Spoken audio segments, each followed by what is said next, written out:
네, 잘 지냈죠?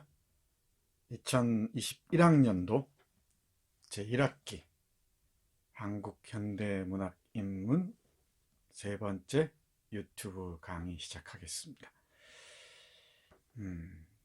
만세전 한 번 더 읽었나요? 한 번 읽고서는 잘 감이 잡히지 않죠. 이 낯선 어휘는 물론이고 관용적인 표현들, 그리고 연상섭 특유의 문장들 등등이 여러분들 많이 힘들게 했을 겁니다. 고등학교 때 교과서에서 배울 때 달달달달 외웠던 것하고는 분명히 다르죠. 내가 텍스트에 직접 개입해서 내 나름대로 내 눈으로 해석해낸다는 건 쉬운 일이 아닙니다. 문장 하나하나부터 전체적인 메시지, 테마에 이르기까지, 또 소설의 구성이나 미학적 특징까지 판별해내는 건 많은 훈련을 필요로 합니다. 예를 들면은 첫 번째 단락 책을 펼치면은 이렇게 적혀 있어요. 조선의 만세가 일어나던 전해 겨울이다. 세계대전이 막 끝나고 휴전조약이 성립되어서 세상은 비로소 번해진 듯 싶고 세계의 개조의 소리가 동양 천지에도 떠들썩한 때이다. 일본은 참전국이라 하여도 이번 전쟁 덕에 단단히 한미천 잡아서 소위 나리킨하고 졸부가 된 터이라 전쟁이 끝났다고 별로 어깨바람이 날 일도 없지만은 그래도 또 한몫 보겠다고 발버둥치를 치는 판이다. 만세전, 그러니까 만세가 일어나기 전에 1918년 겨울을 배경으로 하고 있는 이 소설의 역사적인 흐름이 어떠했는지를 이 첫 단락에서 그대로 보여주고 있죠. 1차 세계대전이 끝났습니다. 일본은 참전국이어서 이를테면 승전국이었죠. 승전국이어서 졸부들이 많이 생겨났죠. 그 흐름 속에 놓여 있다는 점. 여기에서 나리킨, 한자로는 성금이라고 쓰는데 이 나리킨이라는 의미가 뭔지를 다 찾아봐야 되죠. 일본어에 대한 그 기본적인 이해가 없으면은 의미 있는 이 해석들을 해내기가 어려운 지점들이 있습니다. 예를 들면 뒤에 서울집에 와 있는 그 김의관의 동료 중에 차지라는 별명으로 부르는 사람이 있죠. 차지. 이 차지가 뭔지를 일본어로 알아야만 그 맥락을 이해할 수가 있습니다. 일본어도 제대로 모르면서 일본어를 사용하는 사람을 이 집안 사람들이 비아냥거리면서 차지라고 하는 거죠. 차지는 상관없다, 사시스카에라는 뜻인데 차지 의미를 정확히 모르고 차지 없습니까? 라는 식으로 묻는 그 염상섭 식의 이 냉소 또는 유머라고 할 수 있겠죠. 이런 어휘들 하나하나를 잘 봐야 돼요. 또 뒷페이지 바로 넘기면 탁방이 난 것 같아서 이랬는데 탁방이 뭔지도 한자로 봐야 되고, 또 이 경기 지역 서울 말을 아주 잘 구사하는 작가가 바로 염상섭입니다. 그 서울 방언들이죠. 서울 방언들도 염상섭 소설에서는 아주 풍부하게 나타납니다. 예를 들면 아내가 세상을 떠나기 전 그 모습, 그 마지막 장 제9장을 보면은 이렇게 시작하죠. 민주를 대면서도 하루바삐 납시사고 축원을 하면서도 민주를 대던 병인은 그의 숨이 넘어가고 말았다. 이 민주를 대다라는 이 표현들 찾아봐야 되죠.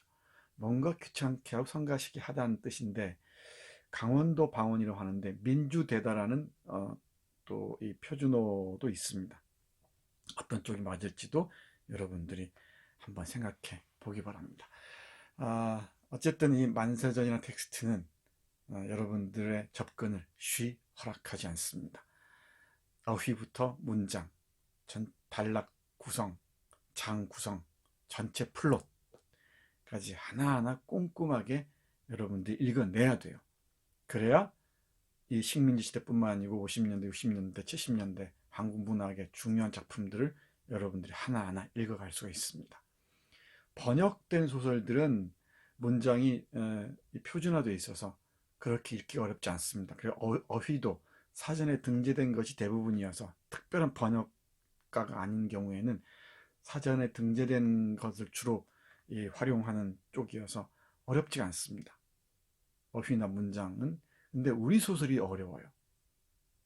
근대 소설의 경우에는 식민지 시대 소설이 어렵습니다. 그 중에서도 채만식과 염상섭의 소설은 대단히 어렵습니다. 나중에 우리 2학기 후반부에 이 강의 후반부에 이문구의 소설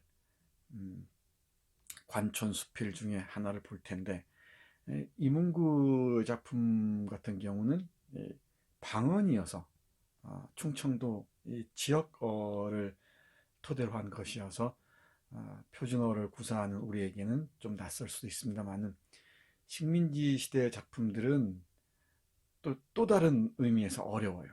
그 시대의 어휘와 문장들이 있거든.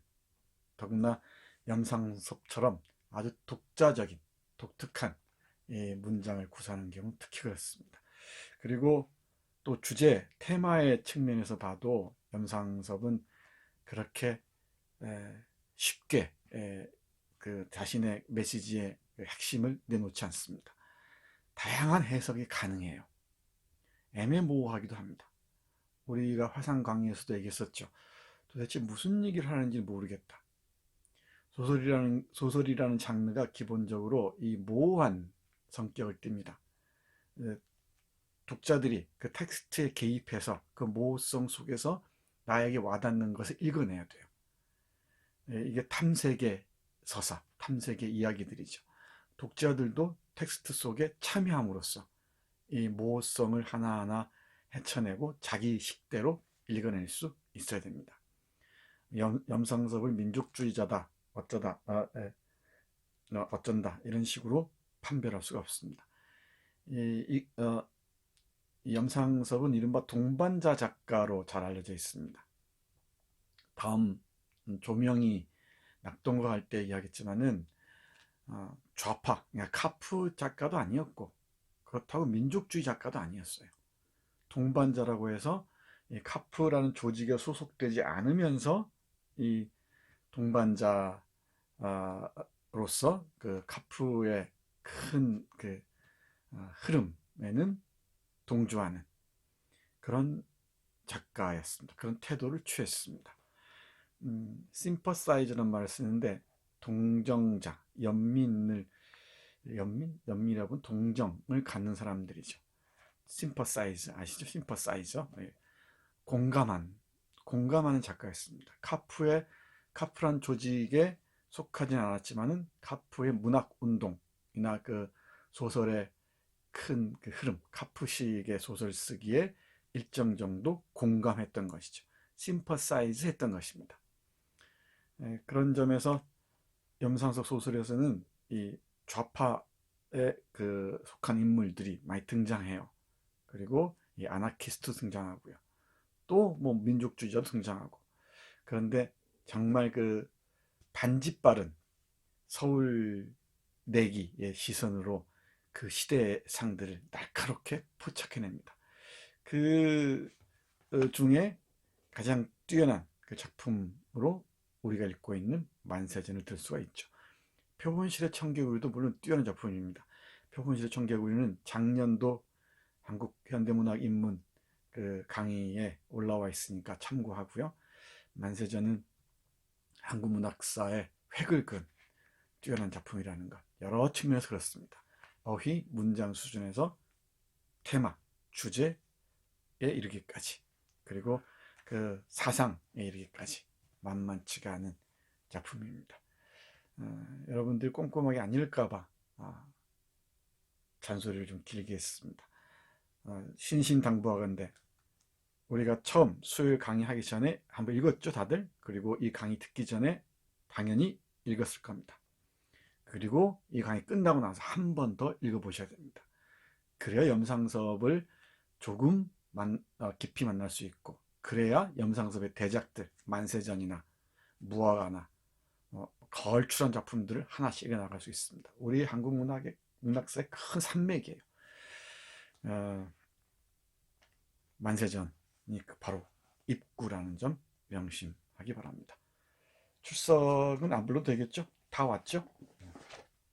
그래도 여러분들의 그 추억을 위해서 세월이 흐른 뒤에 다시 여러분이 이 유튜브 강의를 들을 기회가 있을 겁니다. 그때 아하, 이렇게 수업이 진행됐었지, 그때 나는 이렇게 출석했었지, 그 기억을 되살리는 하나의 실마리로서 출석을 부르겠습니다. 하예원, 최혜리, 최도희, 최윤원, 최진유. 우리 도희 씨는 궁금한 게 참 많은 학생인 것 같아요. 최시원, 진보라, 조이겸. 유튜브 댓글들 잘 달고 있죠? 정슬아, 정진성, 정현, 정세윤, 정민주, 임채린, 이현민, 임송미, 임재현, 이채연, 이지영, 이은지, 이솔, 이예림, 이은재. 아, 많다. 우채현, 윤정희, 이소윤, 박준기. 우리 준기 씨도 궁금한 게 많은 것 같아요. 소설을 읽은 그 이력이 내 눈에 좀 보이는데 좀 더 깊이, 좀 넓게 읽어보기 바랍니다. 변승우, 심유빈, 문효정, 박세민, 박세연, 김시연, 김희슬, 김준효. 준효씨 잘 따라오세요.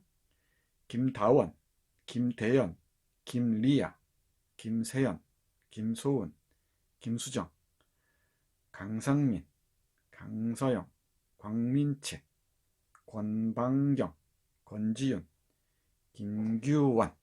다 왔죠? 네. 자, 출석 다 불렀으니까 이제 오늘 강의 본격적으로 시작하겠습니다. 연락선 보이죠? 사진? 네, 연락선입니다. 부산항의 모습이라고 하는데 아마 이런 배를 타고 왔을 겁니다. 우리 이인화가 말이죠. 책 읽었는지 확인해 볼까요? 김다원, 다원씨. 이인화의 아명이 뭐지? 어렸을 때 부르던 이름 기억납니까? 기억나야 됩니다. 김소은. 우리 이인화의 어린 시절 아명이 뭐예요? 네. 경만인가? 그렇죠? 확인해 보세요. 이런 거 하나 놓치지 말고 꼼꼼히 읽어야 됩니다. 그리고 사전 찾아가면서 모르는 단어들 확인해야 되고요. 여러분들이 주로 읽었을 문학과 지성사 버전은 좀 난해한 어휘들은 설명이 되어 있습니다. 전부 되어 있는 것 같진 않아요. 네, 우리 마나님 전화가 왔습니다. 잠깐만 받들고 오겠습니다. 네, 받들고 돌아왔습니다. 그 문학과 지성사 판본에도 혹시 어휘를 찾아볼 수 없거든 사전 다 뒤져보고요. 사전에도 없거든 염상섭 소설어 사전이라는 게 있습니다. 이렇게 두툼한 책이. 그런 책을 도서관에서 빌려서 확인해야 됩니다. 그렇게 공부를 해야 돼요. 그래야 이게 어느 순간에 확 트입니다. 공부는 공부 시간에 비례하는 게 아니에요. 천천히 이렇게 변화 없다 어느 순간에 눈이 열리고 귀가 열립니다.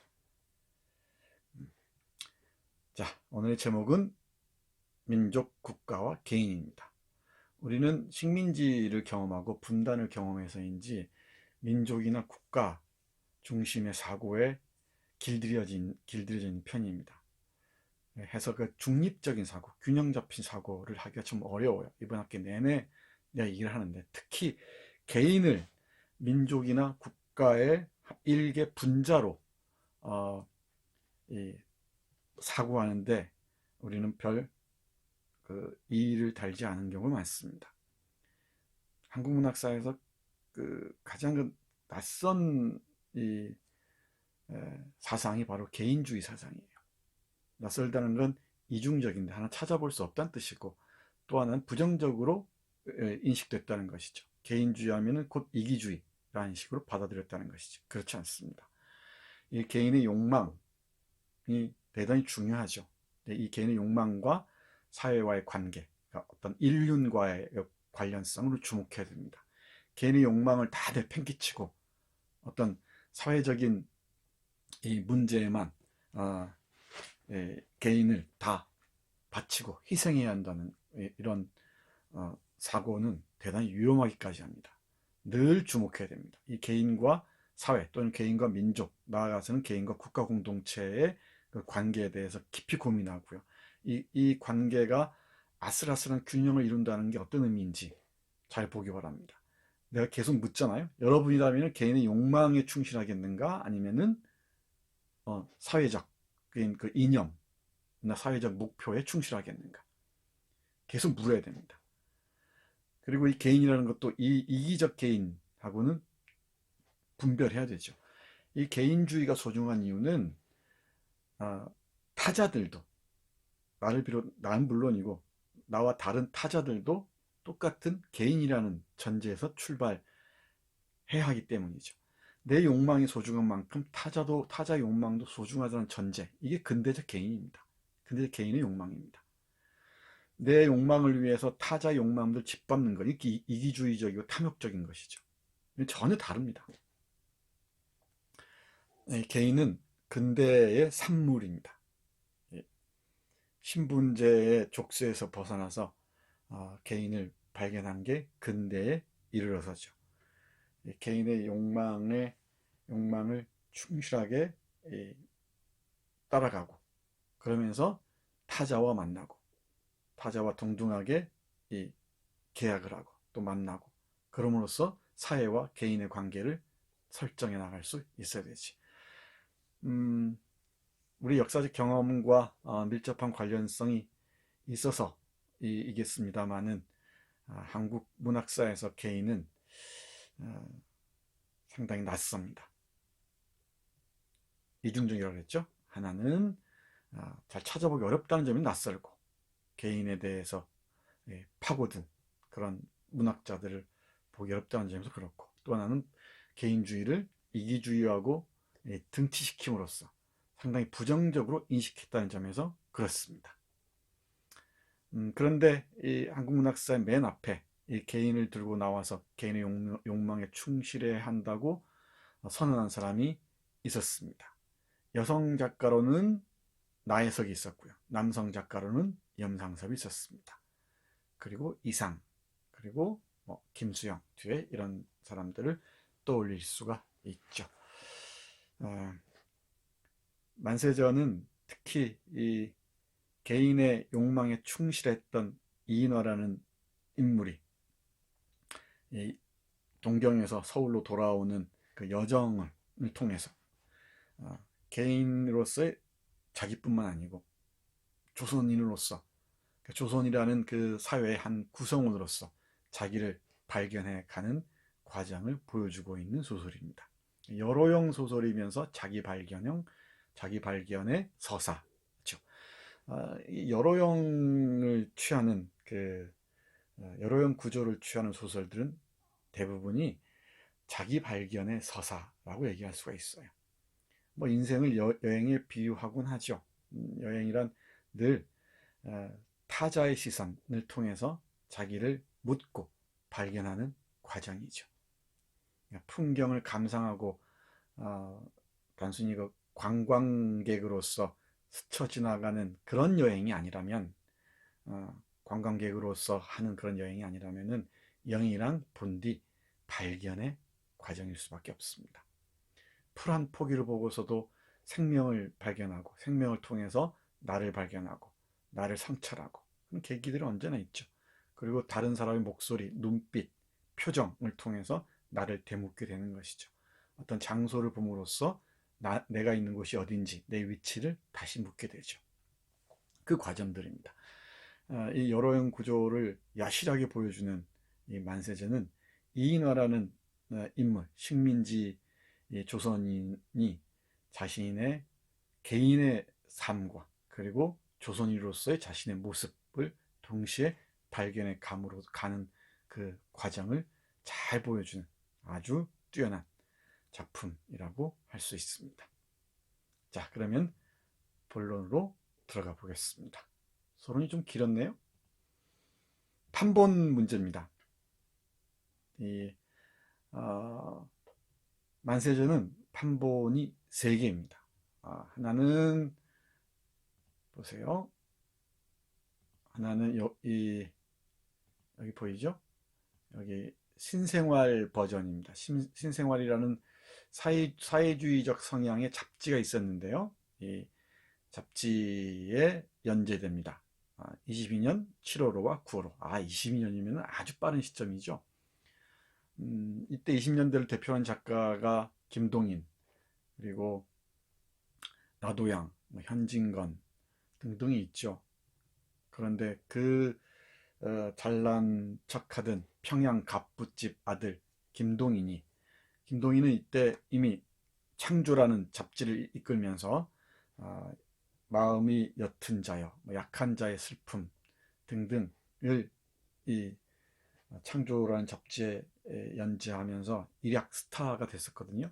그런데 1919년 2월이죠. 2월인가? 이 무렵에 그 표본실의 청개구리 20년인가? 한번 확인해 보세요. 표본실의 청개구리가 딱 이 개벽이라는 잡지에 실리자 조선의 햄릿이 나타났다 하고서 우리 김동인이 깨갱했다는 소식이 있습니다. 연상섭은 그만큼 대단했던 것 같습니다. 표본실의 청개구리로 일단 한번 조선 문단을 뒤흔들었고 그 이후에 초기 3부작을 거쳐서 이 만세장 묘지를 딱 들이밀죠. 이 신생활이라는 사회주의적 잡지에 7월호와 9월호, 22년 7월호와 9월호에 싣고 또 그 다음 호에도 실으려고 했는데 검열에 걸려서 실리지 못했다고 하죠. 검열에 걸려서 실리지 못했다고 합니다. 인쇄가 잘 안 된다, 이 프린터가. 펜이 별로 좋지가 않다. 지우고요. 이걸 써야겠습니다. 이걸 안 나을 것 같아요. 여기 이게 묘지라고 제목이 되어 있죠. 묘지 보이죠? 그리고 여기 상섭이라고 되어 있습니다. 이게 신생활 22년 7월호 및 9월호 특히 처음 실렸던 거예요. 그리고 요게 밑에 있는 게 시대일보, 이게 최남선이 주재한 그 신문인데 시대일보에 다시 실립니다. 이게 처음부터 다시 실려요. 만세전 이런 제목으로. 제목이 바뀌었죠. 염삼석이라 하고요. 여기 이제 처음부터 다시 실립니다. 그리고 이게 총 59회, 꽤 오랫동안 실리죠. 중편 소설이지만 꽤 긴 소설입니다. 그리고 이게 그해 같은 해 고려공사라는 출판사에서 8월 달에 단행본으로 나옵니다. 이 대단한 작품이죠. 판본이 달랐어요. 검열 문제도 얘기했는데 검열 문제는 검열과 관련된 문제는 다음 시간 조명이의 낙동강하면서 집중적으로 여러분께 보여주기로 하겠습니다. 됐죠? 3개의 판본이 있어요. 신생활이라는 잡지에 실린 버전이 있고 시대일보라는 신문에 그 실린 버전이 있고 그리고 단행본 24년 고려공사에서 나온 버전이 있습니다. 요즘 흔히 보는 건 1948년 수선사에서 나온 판본을 참고하는 경우가 많은데 일단 식민지 시대에 나온 판본들은 이렇습니다. 이 판본들을 눈여겨봐야 돼요. 이 텍스트가 어떻게 여기까지 왔는지 여러분 손에까지 쥐어졌는지 그 과정들을 잘 봐야 됩니다. 됐죠? 네. 그러면 다음 페이지로 또 넘어가겠습니다. 이 전체적인 흐름을 잘 읽어야 돼요. 이게 총 20, 총 9장으로 되어 있습니다. 총 9장으로 되어 있는데, 이 9장으로 되어 있는 이 소설을 개요를 뚝 바로 잡을 수가 있습니다. 되게 이 여로를 따라오는 것이어서 도쿄에서 여기 고베 지나죠. 고베 지나고 여기가 하관 시모노세키, 여기 연락선 타고 부산, 김천, 대전 기억나죠? 경성 이렇게 옵니다. 떠났다고만 나오지 이 돌아가는 여로는 구체적으로 드러나지 않죠. 그러니까 혈윤우가 이 평양에서 동경으로 가서 이 어디지? 워싱턴까지 가는 문명의 심장부로 가는 여행이었다면은 이제 문명의 이 창구였던 경유지였던 동경 한복판에서 이제 서울로 돌아가는 여로를 통해서 조선인이 나는 누구인가, 조선의 현실이란 어떠한가를 보여주죠. 이 제3자처럼 바라보는 시선에 주목해야 됩니다. 조선의 현실, 흰옷 입은 조선인의 운명을 발견하는 여로였던 것이지. 됐죠? 네. 이 길들 잘 보기 바랍니다. 스텝, 별표 도쿄, 됐죠? 고베, 시모노세키, 부산, 김천, 대전, 경상. 딱 떠오르지? 그러면 이제 이 동선을 중심으로 해서 챕터가 구성되어 있어요. 다 보면은 1장은 동경이죠. 동경에서 동경 하숙집에서 동경역까지 얘기입니다. 그죠? 우편국에 가서 얼마였지? 우편은 얼마? 세현씨 얼마예요? 100원이죠? 100원을 바꿉니다. 하숙집 이 하녀가 재밌죠. 하녀 별명이 뭐였더라? 딱 나와야 되는데. 그리고 우평국에서 바꿔가지고 W대학, 와세대 대학인 것 같아요. 여기서 H 교수를 만나죠. 시험을 모르겠습니다. 시험을 치지 못하겠습니다. 라고 얘기하죠. 그때 어떤 일이 있다고 얘기하든가, 준효씨. 아내가 아프다고 얘기하나? 아니면 아버지가 아프다고 얘기하나? 아니면 어머니가 아프다고 얘기하나? 이런 거 꼼꼼히 읽어야 됩니다. 어머니가 아프다는 핑계를 대죠. 왜 그랬을까? 물어보세요. 왜 그랬을까?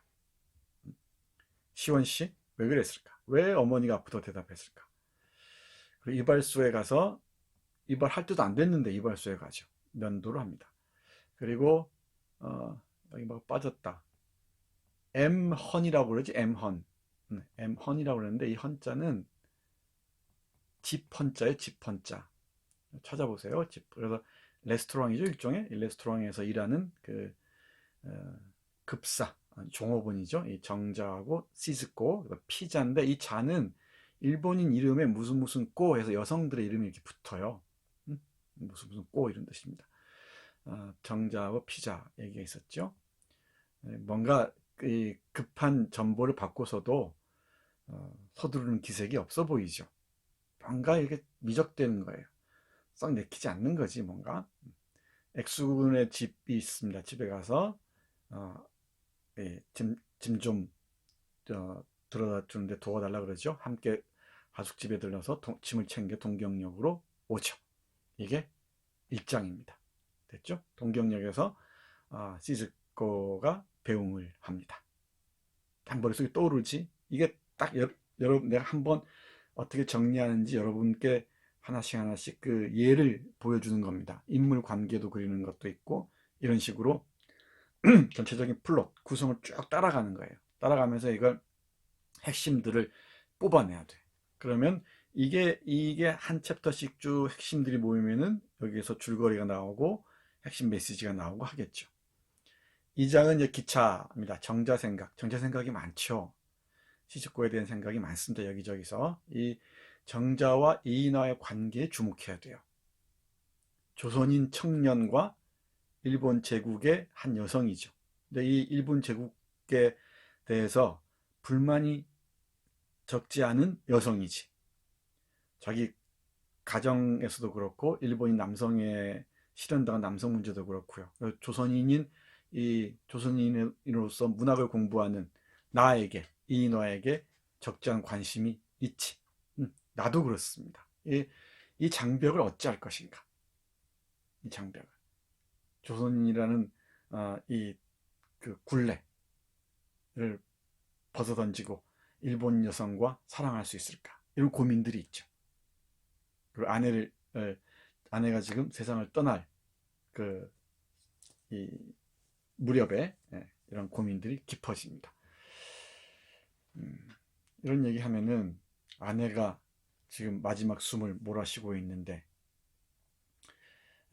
여자나 만나고 이러면은 대단히 불편하게 생각할지 몰라요, 여러분들은. 그죠? 이 기본적인 윤리적인 감각을 팽개친 자가 아니냐 이렇게 얘기할 줄 모릅니다. 그런데 인간이라는 게 그렇게 윤리적 감각으로만 살아가는 사람들이 아니에요. 우리 장례식장 가서도 뭐 상주든 아니든 맛있게 먹고 떠들고 웃고 그러죠. 그러면 안 되지. 그 상가집 가서 그러면 안 된다는 이런 어떤 선의식 같은 게 있단 말이야. 그렇지가 않아요.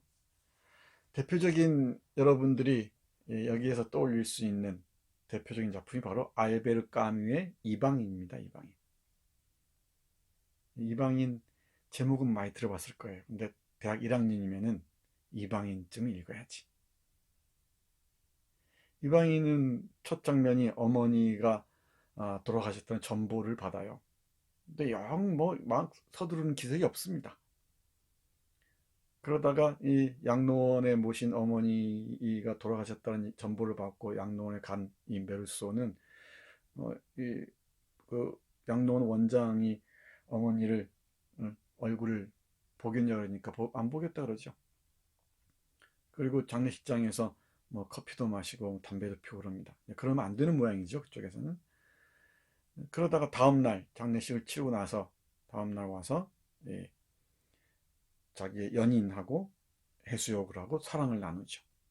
그리고 자기 친구하고 이 교회에 있는 어떤 펜션 같은 곳에 가서 해수욕장 있는 그 펜션 같은 곳에 가서 하루를 보내죠. 그러다가 바닷가에서 아랍인을 죽입니다. 태양 때문에 죽였다고 얘기하죠. 여기까지 얘기해요. 그냥 증물적이라는 표현을 쓰는데 봅시다. 증물적이라는 표현을 쓰는데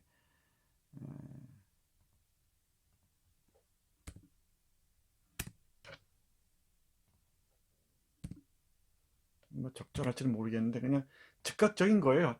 자기의 욕망에 충실한 겁니다. 또 기면 기고 아니면 아니고 자기 뭐랄까 떠오르는 대로 행동하는 거예요. 어머니가 돌아가셨는데 막 울부짖고 그럴 수 있는 사람도 있죠. 그런 사람도 서러움이 북받쳐서 관을 부둥켜 안고 또는 그 어머니의 그 죽은 모습을 안고 뭐 볼을 부비고 울부짖는 사람도 있을 수 있겠지만은 그렇지 않은 사람도 있죠. 그렇다고 특별하게 어머니한테 잘못한 불효자는 아니에요, 또. 그리고 장례식 다음날 바닷가에서 해수욕하면서 예전에 안았던 여성하고 사랑을 나눕니다. 그 어려운 그 아름다운 여성에게 그냥 어떤 성적 욕망을 느끼는 거죠. 그리고 밥하기가 귀찮아서 이웃집 망소인가요? 이 친구의 초대에 응하고 그렇게 지나갑니다. 그냥 일상적인 사람이에요. 직장 다니면서 열심히 일하고 또 뭔가 좀 이상한 점도 있지만은 또 이웃 사람들에게 그 늙은 그 옆집 사람 또 친절하고 다양한 모습을 갖고 있단 말이야. 그리고 어머니 장례식과 그 자기 연인과의 이 사랑과 또 이 아랍인 그 살해 사이에는 어떤 일관성이 없어요. 이게 1부액이고 2부에 가면 재판 장면이 있는데 그렇게 이제 사형수가 되죠. 거기는 전혀 일관성이 없는 행동 하나하나, 어머니 장례식에서 이 메르소가 보여줬던 행동들, 그리고 이 사랑하는 여성과의 그 사랑, 그리고 뭐 그날 봤던 영화, 희극이었다는 코미디 영화를 봤던 모양이에요. 그리고 이 살해, 이걸 재판 과정에서는 아주 논리적인 언어로 구성합니다. 그러니까 남들이 자신의 이 감각에 충실한 그 일상을 완전히 재단해 버리는 것이지. 그러니까 저렇게 어머니 죽음에 대해서 이 윤리적이지 않고, 그런 호로자식이라는 것이지. 그 어머니가 죽은 다음날 해수욕을 하고 사랑을 하고 코미디 영화를 보면서 낄낄거리고 그럴 수 있냐는 거지. 그러면서 이런 윤리적인 기준으로 이 기준에 맞춰서 당연히 얘는 살인을 하고 남을 놈이다 라고 규정해 버리는 것이지. 이게 부조리라는 거야. 이게 부조리. 알베르 까미가 얘기하는 이 얼마나 부조리한가.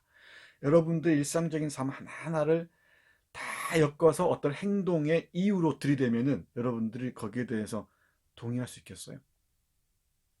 이 부조리와의 대결, 이게 이방인입니다. 그러니까 내가 이 만세전을 한 10번쯤 읽은 것 같은데 이번 읽으면서 또다시 새롭게 와 닿아요. 이건 정말 그 당시 식민지 지식층들이나 어떤 그 독자층, 특히 민족주의나 계급주의의 이적 그 시점에서 글을 쓰던 사람들이 보면은 이건 이방인이죠. 영락없이. 아니 아내가 6, 7년 동안 그래도 뭐 어쨌든 함께 살아온 몇 살까지? 15살까지. 몇 살 때 결혼했지? 딱 나와요. 최혜리. 이인화가 몇 살 때 이 아내하고 결혼했어요? 왜 빨리 대답을 안 해? 13살이지? 그때 아내는 몇 살이었고 15살이었고 그러다가 2년 정도 남짓 살다가 자기가 동경으로 오면서 헤어진 거지. 동경을 오기 전에 어디서 공부를 했나? 응? 최윤원 동경을 오기 전에 어디서 중학교를 다녔어요? 고베지. 이런 얘기 딱딱 나와야 돼. 근데 그런 아무튼 의리가 있는데 그 아내가 다 죽어간다는 소식을 듣고도 이렇게 예? 뭐야 이 어정거리고 있죠. 이발소를 가지 않나. 이 스카다니아라는 곳에 가서 물건도 사고 쇼핑도 하고 그죠? 또 이 정자 만나가지고 이런저런 생각에 휩싸이고 이게 뭐냔 말이야 이게. 그렇다고 이런 우리 이방인에서 얘기했듯이 이런 걸 두고서 얘는 반민족주의자다 라고 우리가 논리적 언어로 이 딱지를 붙일 수는 있겠지. 과연 그럴까? 이게 부조리한 거예요. 내 생각은 그렇다는 거지. 이 안에 얼마나 많은 이 개인적인 그 욕망들이나 생각들이 오갔겠는가. 근데 우리는 어떤 윤리적인 기준 딱 하나로 정리하려고 한단 말이지. 왜 조선의 현실이 이렇게 구차하고 공동묘지 같고 구더기가 들끓는데 왜 민중들을 이끌어서 새로운 계몽의 이 시간으로 끌어들이지 않고 왜 도망쳐 버리느냐 하면서 우리는 마치 신문관처럼 이인화를 재판하려고 들지. 다시 물을게. 여러분이라면. 그리고 그런 식으로 이인화라는 한 인간을 민족주의적 관점에서 재단해 버리면은 이 이인화가 자신의 시선으로 여행을 통해서 보여주는 조선의 그 참담한 현실을 우리는 볼 수가 없어요. 어떤 우월한 자의 시선으로 조선을 바라보고 내가 구원해야지. 이건 어떤 그 선지자 의식입니다. 선지자 의식. 물론 그 선지자들도 필요하기도 하겠죠. 근데 이인화는 자기도 구더기라고 생각하는 거지. 70개 죽을 것 같은 구더기. 이 인식이 무섭습니다. 이광수 소설하고 염상석 소설은 달라요. 종자가 다릅니다. 다른 식으로 읽어야 됩니다. 이제 왜 민족 가입 / 국가와 개인이라고 제목을 달았는지 감이 잡히죠? 그리고 염상섭의 그 개인주의와 관련된 강의는 작년에 현대문학인문 강의를 참조하면 됩니다. 아마 4강인가 5강 뭐 이쯤 있을 겁니다. 자, 2장에서는 기차와 정자 생각이고요. 고베에서 A 카페에서 또 가서 또 거기서 뭐라고 하나 그 카페 여급을 만나서 예, 시시덕거립니다. 그죠? 뭐 정사 폭발, 뭐 폭탄 정산이 뭐니 이따위 소리하면서 또 을라 기숙사를 찾아가죠. 이 을라에게는 이제 이 나중에 병화하고 관계 주목해봐야 돼. 이게 이 3대에도 이 김병화가 등장합니다. 김병화는 사회주의자로 등장해요. 3대하고도 일정 정도 많이 연결됩니다. 그리고 3장은 특히 이제 드디어 시모노세키입니다. 감시 시선들이 곳곳에서 눈을 부릅뜨고 있죠. 바로 이 시모노세키부터 본격적인 감시가 시작돼요. 이제 어디까지? 서울까지 계속 이어지는 것. 감시 문제 주목해야 됩니다. 지점마다 특히 시모노세키부터 여기 일본에서는 덜하지만 다 감시들이 어떻게 작동하는지 보세요. 다 따라오죠. 양복쟁이도 따라오고 헌병도 따라오고 순서부도 따라오고 다 그러죠. 촘촘한 감시망에서 벗어나지 못하는 이 이인화의 어떤 예민한 신경도 주목해서 봐야 됩니다. 그 다음에 감시 시선들 주목하고요. 그 다음에 특히 이 연락선 안에서 목욕탕 장면 아주 유명하죠. 3명의 일본인들 주고받는 얘기. 이런 타자의 언어들 말을 통해서 조선의 현실들을 서서히 인식해 가는 것이 이게 심화해 가는 과정이에요. 그러니까 조선을 더 깊이 인식하는 거지. 그럼으로써 이 조선을 통해서 나를 바라보는 거죠. 이 조선에 대한 해부라고 얘기할 수 있습니다. 조선 현실을 그야말로 그 날카로운 시선으로 해부해 들어가는 것이지. 불신검문도 주목하고요. 아주 흥미진진하죠. 이인화씨 있으니까 해가지고 불러내가지고 뭐라고 그러죠? 가방을 다 뒤지죠. 캐리어를 다 뒤집니다. 자, 제4장은 연락선 3등실 풍경이 이어지고요. 그리고 부산에서 또 역시 감시 시선이 작동합니다. 5장이 중요하죠. 이 5장이 까불리는 백성 생각이 쭉 이어져요. 이리저리 막 돈을 막 쓰고 이리저리 다 빼앗기고도 뭘 빼앗기는지 모르는 한심하기 짝이 없는 조선인들을 정말 신랄하게 비판합니다. 루시인의 아큐정전이 생각나는 부분이기도 해요. 조선에 대한 아주 비판적인 관점들. 그리고 일본 국수집 아주 중요한 에피소드였죠. 이 세 계집아이 단바고 타령 부르는 아이, 그 중에 한 아이가 혼혈이었죠.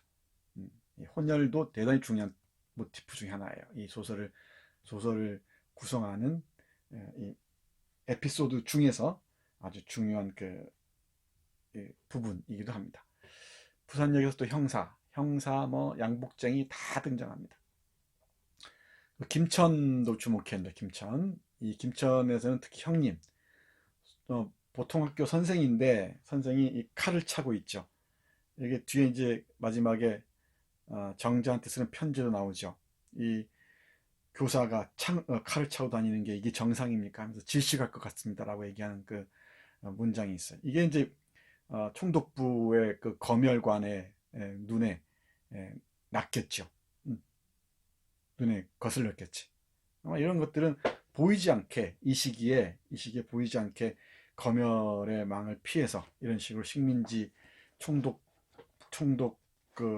부가 이 조선에서 시행하는 그 정책에 대한 비판들을 했던 것이지. 특히 수학교 선생이 칼을 차고 다니냐. 자기 김천 형님이 칼을 차고 다니잖아요. 근데 이 교사인데 이 교사는 상당히 우러러 보이는 모습이었거든.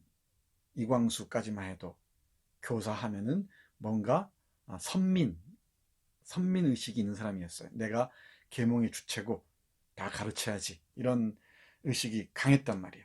근데 여기 오면은 아주 봉건적인 사고에서 못 벗어나고 있죠. 음, 큰 형수가 아들을 못 낳으니까, 딸만 있죠. 아들을 못 낳으니까 작은 형수를 들이죠. 최참봉의 그 딸을 이 아내로 받아들이지.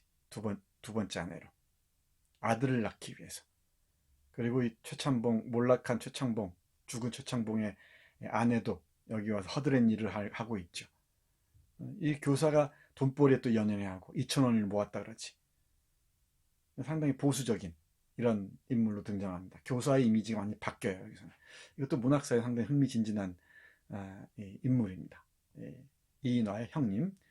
그 산소 문제가 계속 나오죠. 산소와 공동묘지, 이 무덤의 이미지가 계속 영속됩니다. 이런 부분들을 딱 치고 들어가서 보면은 이 만세전 전체를 볼 수가 있죠. 공동묘지 문제, 이 당시 총독부에서 막 조선인들이 여기저기 산소를 쓰고 그러니까, 묘를 쓰니까 공동묘지 제도를 들여왔던 모양이야. 그러니까 전통적인 그 장례 관습하고 부딪히는 거지. 그 얘기가 계속 나오는 거예요, 여기 지금.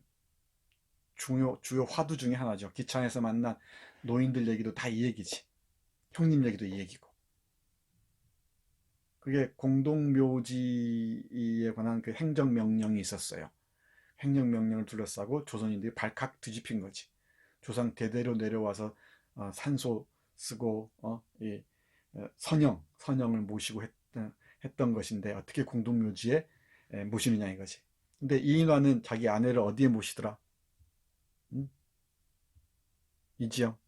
자기 아내를 어디에 묻죠? 공동묘지지. 이런 부분들 잘 봐야 돼. 그러면 이인화는 행정명령에 따른 것인가? 그렇게 볼 수도 있죠. 아니면은 봉건적인 이 장례 제도나 풍습에 대해서 반기를 드는 것인가? 그렇게 볼 수도 있겠지. 이렇게 다양하게 볼 수가 있단 말이야. 정말 만세전 가지고 한 학기 내내 얘기도 모자랄 정도예요. 판본부터 시작해서 하나하나 한 챕터 한 챕터 다 어휘들 다 해석해 나가고, 이 당시 조선시대 어떤 행정명령이 있고 신문 기사는 어땠고 이런 것들 다 따라가 보면은 정말 풍부하게 해낼 수가 있습니다. 또 동경의 모습도 마찬가지죠. 자, 이 정도만 하죠. 그리고 이제 기차안, 유명한 장면입니다. 여기도 기차안에서 기생, 금태안경 기억나죠? 얼금뱅이도 있고요. 사냥꾼, 갓장수, 이 다 타인 타자들인데, 이 타자들의 표정들, 말들, 대화들을 통해서 계속 조선의 모습들을 읽어내는 거야. 사냥꾼들은 영동에서 타나요? 이 사냥꾼들은 일본인들처럼 보이죠. 얘들은 개를 데리고 탈 수 없는데 얘들은 개를 데리고 타지. 문효정, 개 몇 마리 데리고 타나? 사냥꾼들이 몇 마리? 이런 것들 딱 알아야 돼요. 이런 게 그냥 아무렇지도 않게 쓴 게 아닙니다. 일본인들의 일종의 특권 같은 것이죠. 조선인 유학생은 끝없이 감시당하고, 그리고 맨 뒤에서 얘기하겠지만은 염상섭은 1919년 그 동경에서 있었던 이 텐노지 이 시위, 독립운동 시위의 주동인물로 감옥살이를 해요. 계속 감시를 받는 거죠. 이인화는 염상섭 자신의 분신이기도 하겠지. 여러분도 잘 보기 바랍니다. 그 다음에 대전에 이르러서 그 결박 지은 범인들이 있죠. 예, 오라를 지은 그 범인들의 모습이 있습니다. 여성을 포함해서. 이 조선인의 초상들이다. 이 조선의 초상 잘 보세요. 기생도 조선인의 초상이죠. 금태안경도 잘난 척하는 이런 미두가 뭔지 아나? 찾아 확인해야 되는데, 나중에 이건 태평천하 할 때, 탕류할 때 집중적으로 얘기해 줄게요. 미두 얘기가 뭔지는. 그리고 얼금뱅이, 사냥꾼, 갓장수 다 됐죠? 갓장수 좀 이따 보겠습니다. 결박 지은 범인들까지가 다 조선인의 초상이에요. 이 조선의 초상을 통해서 조선을 읽어내고 또 자신을 들여다보는 것이지. 그리고 남대문에 도착합니다. 7장은 집이고요. 부모들이 있고, 누이들 몇 명이더라? 박세민? 이 나이 누이들이 몇 명이야? 누나 둘, 누이 동생 하나, 셋인가? 그렇죠? 중기가 누구야? 중기가 아들이지? 몇 달 된 아들인가? 큰 집 형 부부가 있습니다. 사촌형이죠. 김의관이라는 사람이 있죠. 그리고 낯 서투른 청년이 또 감시로 따라 붙습니다. 이 얼마나 감시의 근황이 총총한지 이 만세전에서 잘 볼 수가 있어요. 어떻게 감시가 진행되는지. 8장의 집인데 이 집 아버지가 참 거의 뭐 날라리 정도죠. 이 동우에 일본인과 조선인이 버시대자라는 식으로 하는 그 동우에 여기저기 쫓아다니고요. 그리고 이 김의관의 이 쏘사김의 유혹에 홀려서 돈을 다 탕진하고 이런 모습이죠. 이게 3대에 나옵니다. 자기 아버지 이름으로 나옵니다. 조덕균의 아버지, 조덕균의 아버지, 조 누구더라? 갑자기 잊어먹었다. 아버지에게 나옵니다. 그리고 이 병화, 김병화로 등장한다 그랬죠. 3대에서. 이 김병화와 김병화의 아내, 그리고 을라, 특히 을라와 이 김병화의 아내는 뭐 학교 동창인데 병화하고 묘한 사이죠. 다시 집으로 돌아옵니다. 그리고 집에서 아내가 세상을 떠나고요. 마지막 챕터입니다. 그리고 정자의 편지를 쭉 보여주죠. 그리고 이나 긴 편지가 있습니다. 이 편지에 또 핵심 메시지가 들어있기도 하죠. 어떤가 이렇게 각 챕터별로 쭉 이 플롯을 따져보니까 어때요? 이 플롯 스트럭처라고 그러는데 영어로 쓰면은 이 플롯 구조를 보니까 딱 드러나지. 한눈에 보고 여러분들은 여기 이제 메모들을 쭉 해놔야 돼. 별표하면서 뭐 중요한 점이 뭐 이렇게. 그러면서 A4 한 페이지 정도 안에 딱 만세전이 쭉 들어와야 돼요. 인물들 다 등장하죠. 전체 장 구성 나오죠. 전체 핵심적인 일화들, 에피소드들 딱 그려지죠. 그리고 동경으로 갑니다. 이렇게. 사실은 이 슬라이드 한 장 가지고도 우리 만세전을 하나하나 다 얘기할 수 있어야 돼요. 좀 그려집니까? 머릿속에? 소은씨? 김소은. 머릿속에 그려지나요? 네, 그려졌으면 좋겠습니다.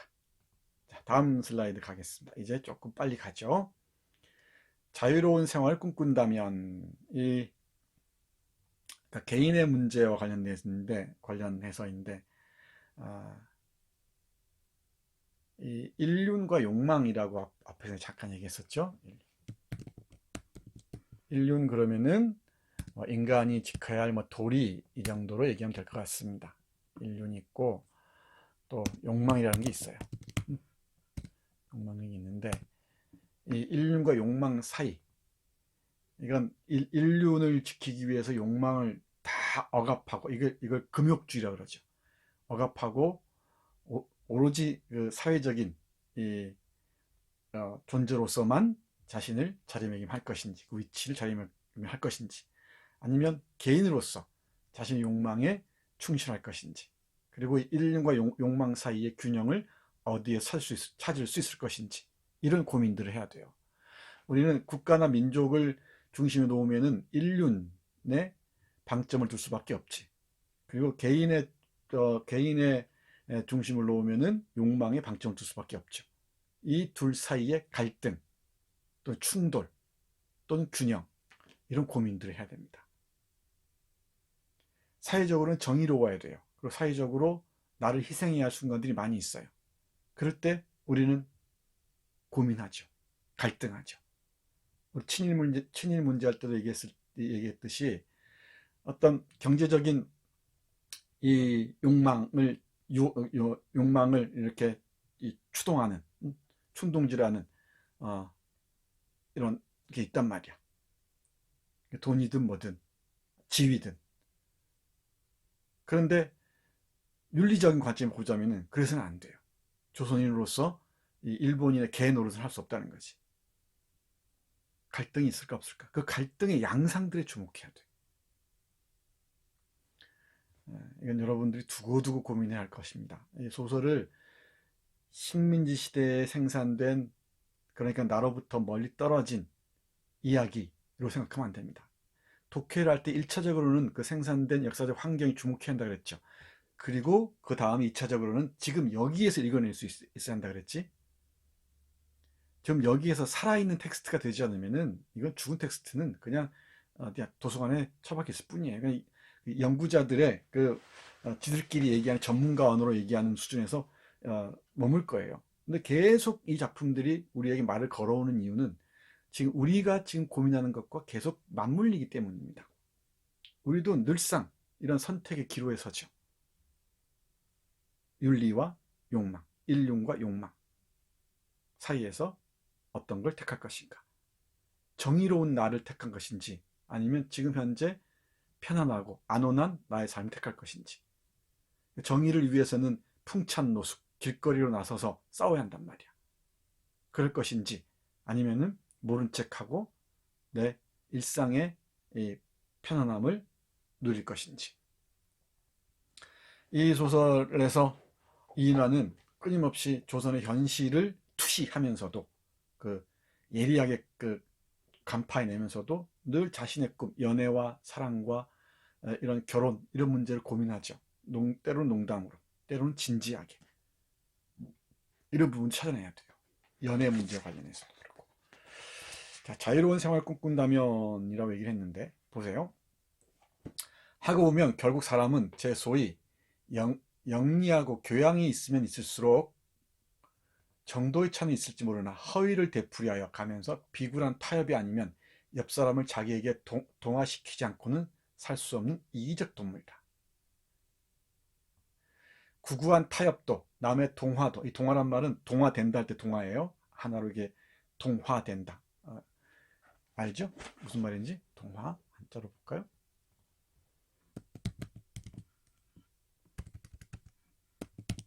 동화.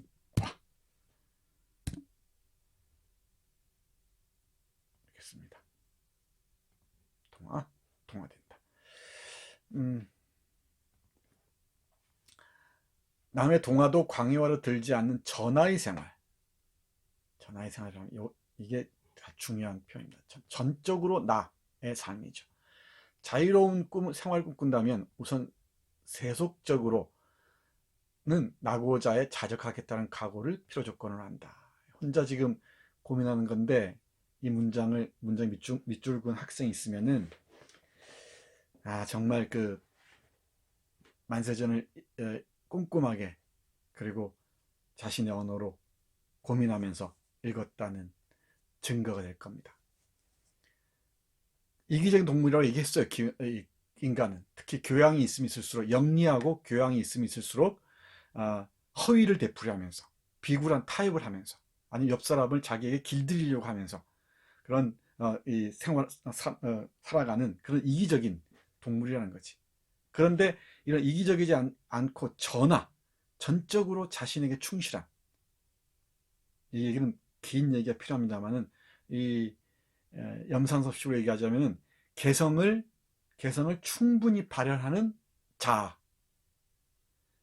자신의 개성적인 삶을 충분히 드러낼 수 있는 자아, 이걸 독이적 생명을 구현하는, 발현하는 자아라고 얘기하는데, 독이적 생명, 이건 작년 강의를 주목하면 돼요. 이 5강인가 6강입니다. 독이적 생명이라는 표현을 쓰는데,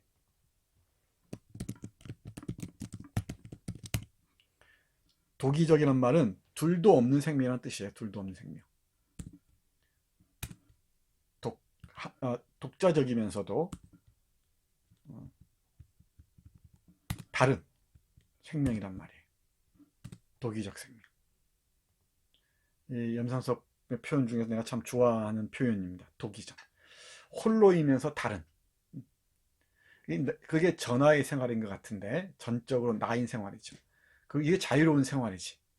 이러려면은 자신의 독이적 생명을 꿈꾸고 또 자유로운 생활을 꿈꾼다면은 세속적으로는 낙오자로서 살아가겠다는 각오를 필요로 한단 말이야. 그러니까 세속적으로는 낙오자로 자적한다는, 이 자적은 자발적으로 유배된다는 뜻이에요. 자적한다면은 자발적으로 유배된다는 뜻입니다. 자적. 우리 유적이란 말 쓰거든. 유적, 유배에서 떠나는 것입니다. 스스로 유배되겠다는 그런 각오를 필요로 한다는 거야.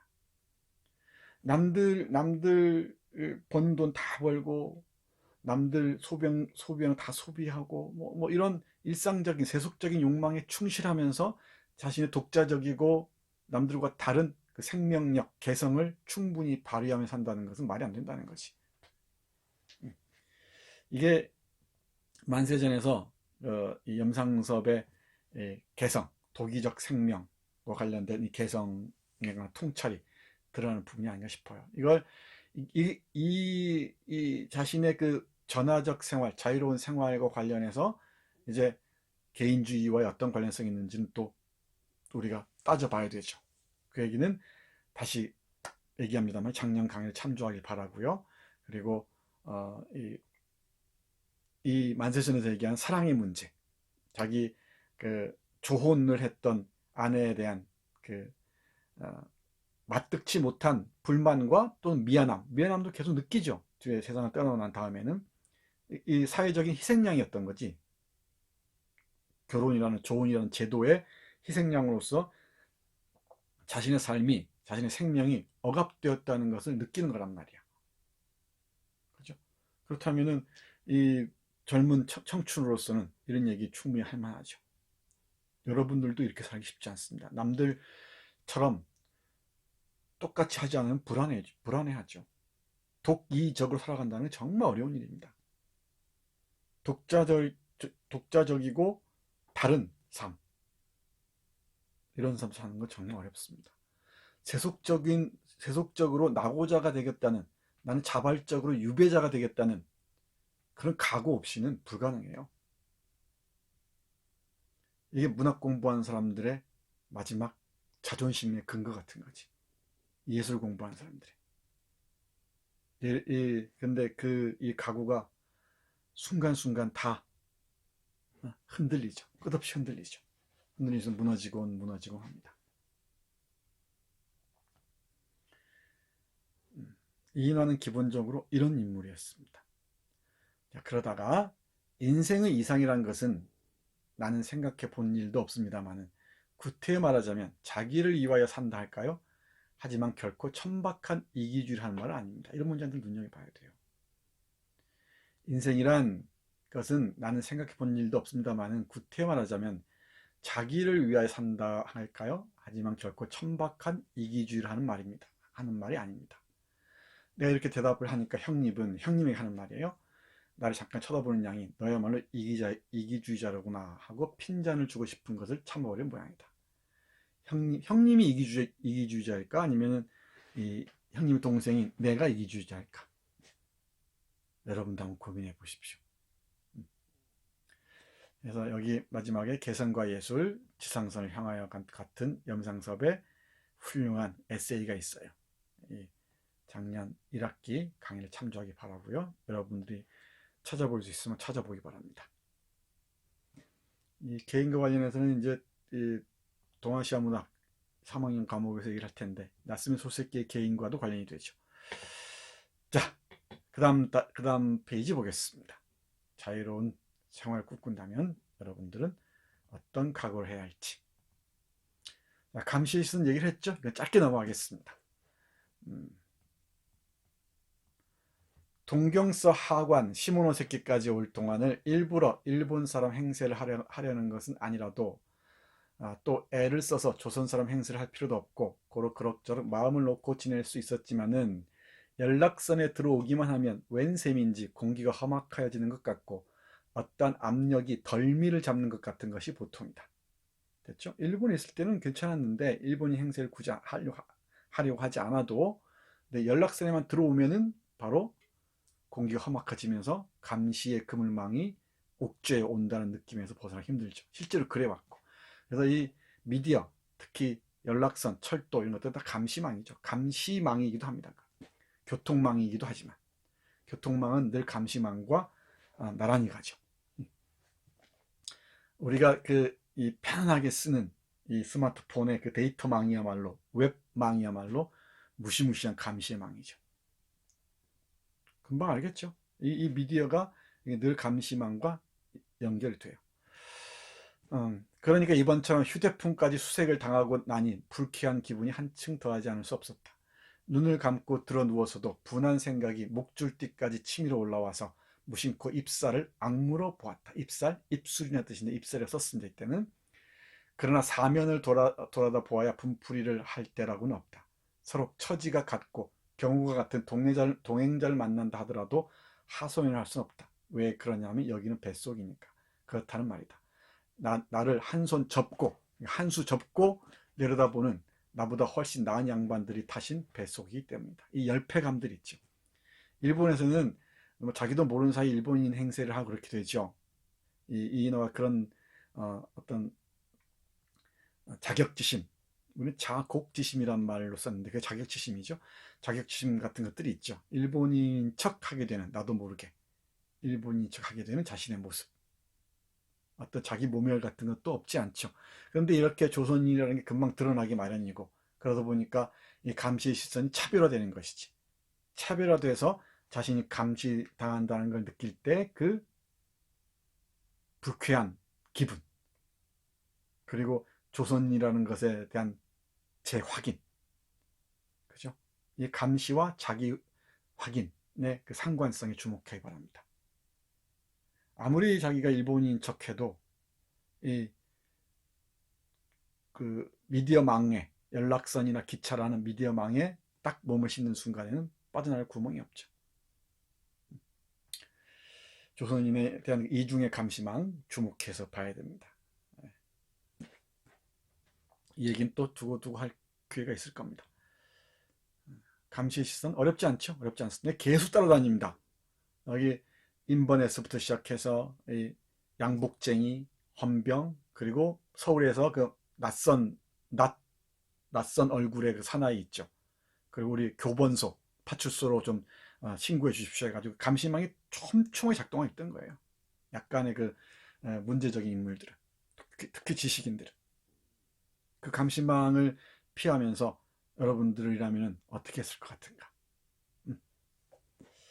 자, 그 다음 가겠습니다.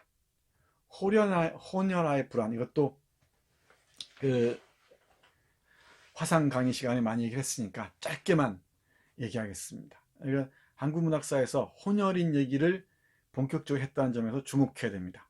이 만세전에 이 조선 그 부산에서 만난 그 게이지바이 있죠? 일본인 국수집에서 만난 게이지바이. 이건 혼혈 문학 얘기할 때, 혼혈인을 소재로 한 문학 얘기할 때 출발점 같은 곳입니다. 출발점 같은 지점입니다. 혼혈아 얘기는 한국 문학사의 중요한 그 흐름이 있어요. 특히 분단 이후, 뭐 일본인과 조선인 혼혈은 물론이고, 또 이 일본 분단 이후 미국인과 조선인 사이에 태어난 혼혈들, 또 전쟁 이후 지금까지는 그 기지촌 여성들과 그 백인들, 기지촌 여성들과 미군들 사이에 태어난 혼혈들을 그 소재로 한 작품들이 아주 많아요. 영화도 많고요. 이 영화 중에서는 여러분들이 어렵지 않게 볼 수 있으니까 한번 보세요. 잘 만든 영화입니다. 혼혈을 소재로 한 영화, 유명한 영화니까 한번 보세요. 수치인불명이라는, 황정민인가? 황정민이 아니죠. 누구죠? 갑자기 기억이 안 나요. 찾아보세요. 수치인불명이라는 영화를 보면은 혼혈화 문제가 얼마나 뿌리 깊게 우리에게 남아있는지 알 수 있을 겁니다. 그 출발점이라는 것, 이 부산 국수집 에피소드가 출발점이라는 것 주목하기 바랍니다. 혼혈 아들의 삶, 참 고통스러웠겠죠. 나중에 이제 김사량 빗속으로 할 때, 빗속으로가 우리 커리큘럼에 들어있죠. 그때 혼혈 문제는 집중적으로 한번 얘기를 할게요. 한국 근대문학사에서의 혼혈 문제 같은 건 치고 들어야 돼요. 아주 중요한 테마고요. 두 식민지, 그러니까 일본의 강점기의 식민지, 그리고 분단 이후 미국에 의한 새로운 형태의 식민지 하에서 혼혈 문제는 대단히 중요한 그 연결고리예요. 식민지를 물을 때 중요한 그 단서가 되는 이 키워드가 바로 이 혼혈합니다. 일단 이 정도만 얘기하겠습니다. 꼭 기억해 놓으세요. 한국 근대 문학과 혼혈 문제는 두고두고 얘기해야 됩니다. 조선 사람 어머니에게 길리어 자라면서도 조선말보다는 일본말을 하고 조선 옷보다는 일본 옷을 입고 딸 자식으로 태어났으면서도 조선 사람인 어머니보다는 일본 사람인 아버지를 찾아가겠다는 것은, 이 일본의 아버지가 지금 어디 있지? 누가 대답해 볼까? 강상민, 어디에 있나요 지금? 대구에 있나요? 부산에 있나요? 아니면 서울에 있나요? 부모에 대한 자식의 정리 알죠? 자신의 정을 떠나서도 정리라고 한자가 있어요. 어떤 이해관계나 일종의 추세라는 타산이 앞을 서기 때문에 어떤 사람으로서의 정을 떠나서 어떠한 이해관계나 일종의 추세라는 이해타산이 앞을 서기 때문에 이별한 지가 벌써 7, 8년이나 된다는 애비를 정처도 없이 찾아간다는 것이라고 생각할 때 이 계집애의 팔자가 가엾은 것보다는 그 애미가 한층 더 가엾다고 생각하지 않을 수 없었다. 이 딸은 어떤 이해타산 때문에 아버지를 찾아가고자 하지. 그러니까 이 엄마는 얼마나 불쌍한가 라는 얘기입니다. 근데 이 구스집 혼혈 여자의 말 들어보세요. 글쎄, 하지만 조선 사람은 난 싫어요. 돈 아니라 금을 주어도 싫어요. 이 조선인에 대한 차별의식이 이 혼혈 여자아이의 이 무의식 속에 또는 의식 속에 깊이 각인되어 있는 거지. 조선인들은 더러운 애들이고, 조선인들은 맨 이기적인 애들이고, 조선인들은 맨날 이 방파모 짓는 애들이고, 의리 없는 애들이고, 이게 식민지 이 지배자들이 골수에 새겨놨어요. 지금까지 이 일본 제국주의를 어버이로 모시는 자들, 이 친일파라고 했지. 얘들은 그런 의식들을 그대로 갖고 삽니다. 일본은 깨끗하고 대단하고 의리 있고, 조선인들은 지저분하고 의리 없고, 배신하기 일쑤고. 그게 어떤 민족에 대한 낙인이었던 거지. 이 낙인을 우리는 많은 사람들이 아직도 씻어내지 못하고 있어요. 여러분들 윗세대들, 우리 윗세대들이죠. 그게 이른바 이런 극우 친일파들을 살아있게 하는 그 에너지원 같은 겁니다.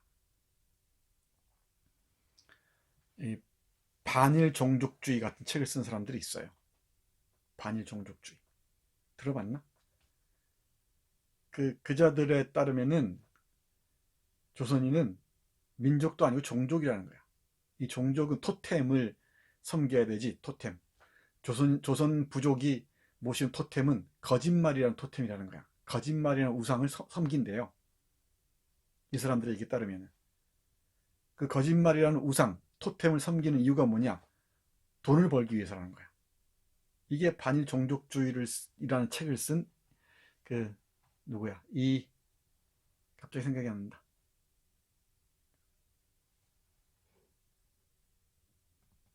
확인했습니다. 이영훈을 비롯한 사람들의 얘기예요. 무슨 얘기인지 알아들었죠? 조선 부족은 거짓말이라는 우상을 토템으로 모시는 자들이고, 그 거짓말은 토템을 모시는 이유는 황금을 숭배하기 때문이라는 거야. 돈을 좋아하기 때문에 그렇다는 거야. 그러니까 배신이 있었다는 거지. 그러니까 위안부니 뭐니 하는 거 다 새까만 거짓말이라는 거야. 다 돈을 벌기 위해서 갔다는 것이지. 그런 사람들이 지금도 있어요. 시퍼렇게 책도 내고, 일본 극우 세력들이 너무너무 좋아하죠. 일본에서 40만 부가 팔린 책을 이렇게 펴내고 그래서 그럽니다. 이렇게 무서워요. 여러분 세대는 많이 덜합니다만은 이런 싸움들, 이런 투쟁이 상당히 힘겹습니다. 요즘에 마이클 램자이 하버드대 교수가 위안부 문제 관련된 말도 안 되는 일본 극우 세력들의 주장을 반복하는 글을 써서 문제가 되고 있는데, 한국 학자들은 조용하지. 한국 사회는 왜 조용해요? 웃기지 않니? 그 청춘들, 대학생들, 소녀상 얘기하는 사람들 뭐 하는지 모르겠어요. 조용해요. 네, 아무튼 이런 어떠한 민족이나 정치 공동체에 대한 부정적인 이미지가 새겨지면은 그걸 지우기가 보통 어려운 게 아닙니다. 이게 식민지의 그늘이에요. 이게. 그래서 이 혼혈인 어머니를 조선인으로 둔 이 계지바이도 조선이라는 두 글자는 자기 운명에 검은 그림자를 던져주는 무슨 주문이라 된 것처럼, 무슨 주문이라 된 것 같은, 주문 알죠? 이런 주문을 듣는 것 같이 신물이 나는 모양이라고. 이게 막 넌더리를 치면서 싫어하는 거지. 조선인이란 거.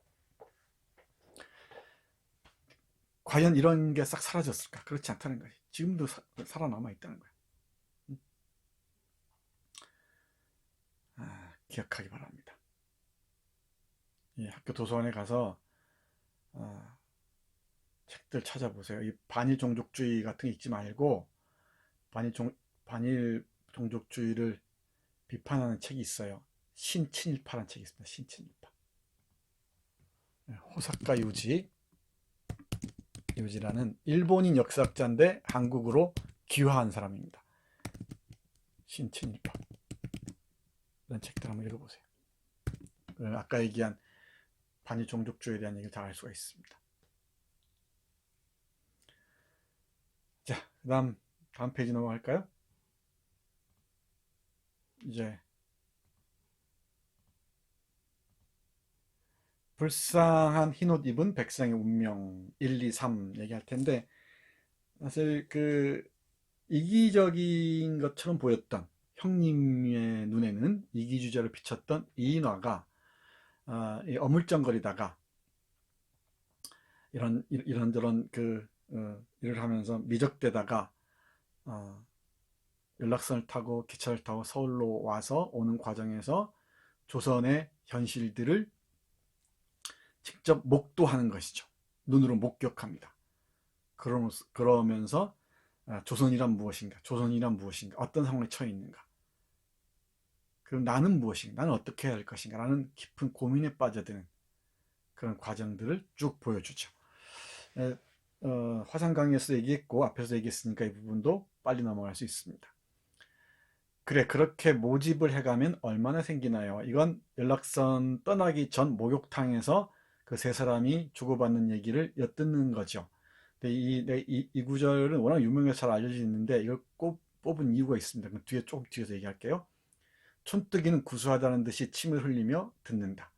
얼마가 뭐요? 여비가 있지, 일당이 또 있지. 게다가 한 사람 모집하는데 1원서부터 2원이니까 1원서부터 1원에서부터 2원이니까 그건 회사의 일의 종류와 따라서 다르지만 가령 방적 회사의 여직공 같은 것은 임금도 싼 데다가 모집원의 수수료도 헐하고 광부 같은 것은 지금 시세로도 1원 50전으로 2원 50전까지라고 가령 1000명만 맡아가지고 와서 보구려. 2, 3, 4 동안 여비나 일당에 남는 것은 그까짓 건 다 그만두고라도 1,500~600원, 근 2,000원은 간데 없는 것일게니.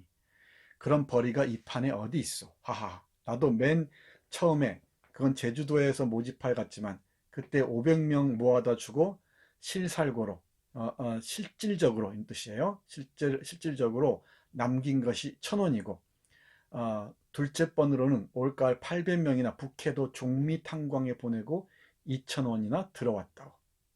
그러니까 이 노동자를 모집하는 브로커 얘기죠. 이 브로커가 노동자를 모아다가 그 회사에 돈을 받고 모아다 주죠.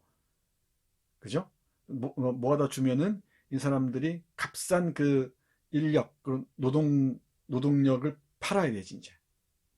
그에게 현진건의 고향에 나오는 그 인물도 바로 이런 인물들입니다. 대판으로 가고 규슈 탄광을 가고 했던 사람들이지. 그 험악한 일을 하면서 값싼 노동력을 팔러 가는 과정을 지금 보여주는 거야. 이 조선에서 이런 모집원들, 일본 모집원들이 가끔씩 조선인을 끼고 모집원들이 노동자들, 이 조선인들을 구슬리죠. 일본에 가면은 좋은 일자리가 있고 정말 횡재할 수가 있다. 많은 돈을 벌 수 있다라고 얘기한단 말이지. 그런 사람들이 먹고 살기 힘드니까 다 몇백 명씩 한단 말이야. 그 사람들은 한 사람당 1원 내지 2원씩을 수수료로 받는 거죠. 받고 자기에게 떨어진 돈이 1,000원, 2,000원, 엄청나게 요즘 말로 하면은 뭐 한 1억, 2억 정도 되는 돈일 겁니다. 이런 돈을 번다는 얘기지. 그럼 여기 얼마나 많은 사람들이 속아서 갔겠는가. 그리고 젊은 여성의 경우에는 이제 40년 전쟁 때 이르면은, 태평양 전쟁이라고 하죠. 2차 세계대전 때 이르면은 그 여성들이 다 끌려가서 이제 속아서 끌려가죠. 끌려가서는 어디로 가? 위안소로 가는 거예요. 위안소로. 근데 여기에서 여러분들이 그냥 쓱 지나갔을 텐데 이런 부분을 주목해야 돼요. 하나하나 다. 여기 종미탄광이라고 나와요. 종미탄광. 여기 주목한 학생 있나? 혹시 종미탄광이 뭔지 찾아본 학생? 네, 피자 쏜다. 피자 정말. 이걸 찾아봐야 돼요. 북해도 오면 어디야? 북해도 오면 어디야? 홋카이도죠. 홋카이도에 종미탄광이 있습니다. 딱 찾아봐야 돼. 그러면 일본의 무시무시한 노동의 역사가 여기에 딱 깃들어 있어요. 여기가 바로 아시오 탄광이거든. 이 종미를 일본어로 읽으면 아시오예요. 조기 일본어로 발이 아시잖아. 아시. 아시오 탄광입니다. 이 아시오 탄광 사건이라는 게 있어요. 대사건이 있습니다. 여기 타나카라는 유명한 사람이 이 사건을 파고들어요. 얼마나 고통스러운 사건, 무지막지한 이 사건이 있었는지 여러분들의 탐구에 한번 맡기겠습니다. 이건 누가 한번 과제를 간단하게 올려줄까? 지난번에 임송미가 했었나? 이번에는 우리 변승우가 아시오 탄광 사건에 대해서 찾아서 우리 댓글에 딱 맨 위에 고정해 주세요. 내가 올리면 고정하겠습니다. 이런 거 알아야 돼. 이런 열악한 노동 환경 속으로 몰아넣었단 말이야. 바로 이런 얘기가 나온단 말이야, 이 소설에. 이 아시오 탄광 사건만 읽어도 이거 가지고도 우리 2시간 얘기도 모자라요.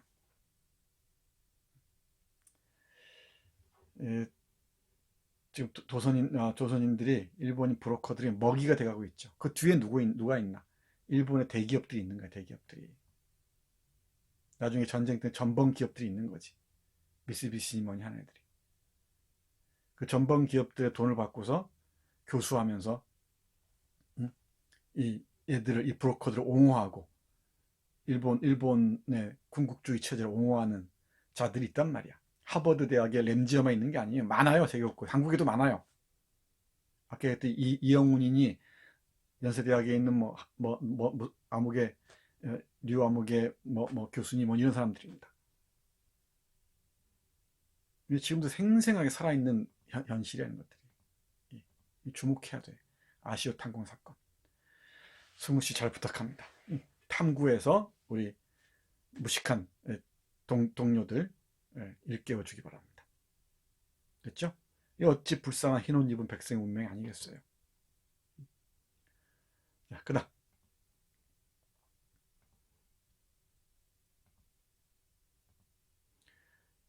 두 번째 보겠습니다. 이건 이제 이 갓쟁이 얘기하는 것, 이 얘기도 우리 화상 강의 때 얘기했으니까 짧게만 얘기할게요. 왜 머리 안 깎냐 그러니까 이 머리 깎으면 일본어도 못하고 이게 이 신식으로 서양식 머리 깎으면 늘 이렇게 감시당하고 그러니까 불편하다. 차라리 그냥 요보처럼 조생징으로 천대받고 사는 게 낫다 이거지. 노예처럼. 그러자 내가